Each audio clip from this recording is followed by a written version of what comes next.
In this video, I will study the most important family of improper integrals, the integral from 1 to infinity of 1 over x to the p with respect to x.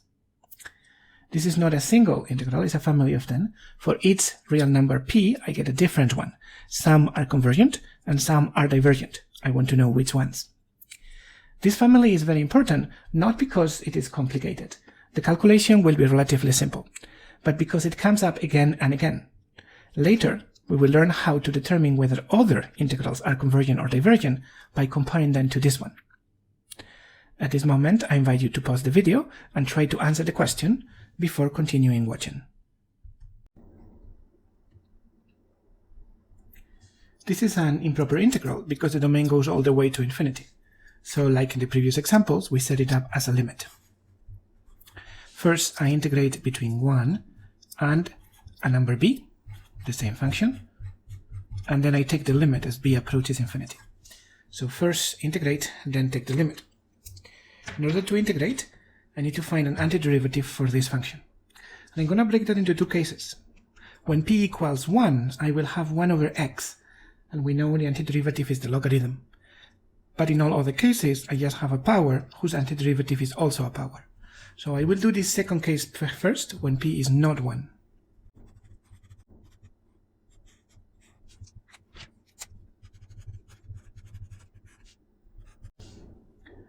The antiderivative of x to the minus p is going to be x to the minus p plus 1 over minus p plus 1. That works because I omitted the case p equals 1. And then I need to evaluate it when x equals b and when x equals 1. Let's do that.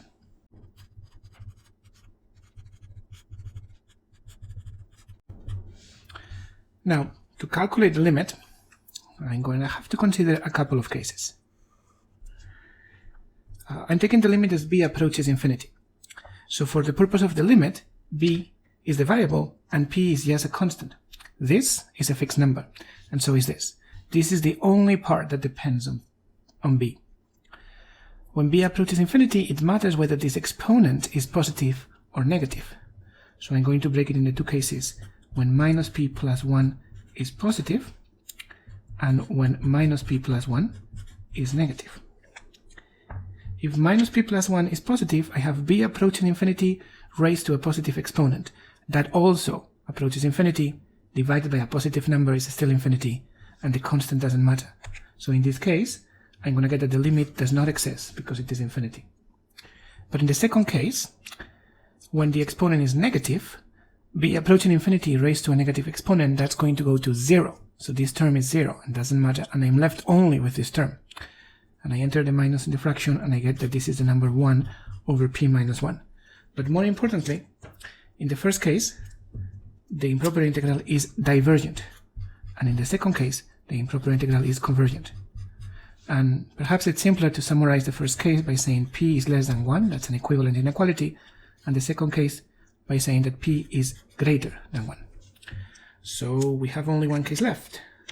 What happens when p equals exactly 1?